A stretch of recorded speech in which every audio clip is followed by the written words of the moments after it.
Iginit ng Malacanang na hindi matitinag ang pamahalaan at ang pamunuan ng Moro Islamic Liberation Front sa pagtamo ng kapayapaan at kaayusan sa Mindanao sa ilalim ng Comprehensive Agreement on the Bangsamoro.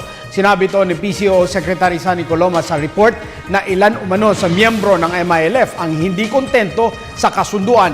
Dagdag na kalihim, patuloy na magsisikap ang magkabilang panig upang hindi magkaroon ng puwang ang mga nagtatangkang idiskaril ang implementasyon ng government at MILF peace agreement.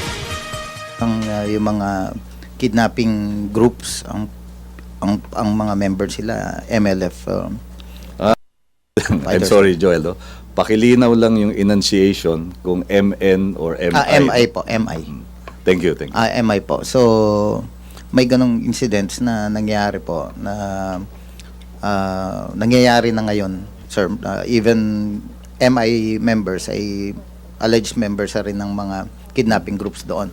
And would you support the call for the MILF leadership? Yes, to yun na nga po, to police their own ranks and to avoid similar incidents in the future.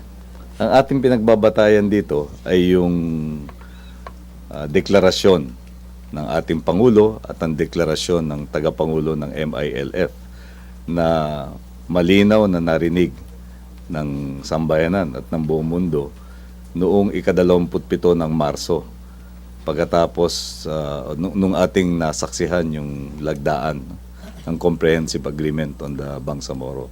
Sa bahagi ng ating Pangulo, sinabi niya na hindi tayo dapat maligalig ng pagkatakot o ng katiyakan.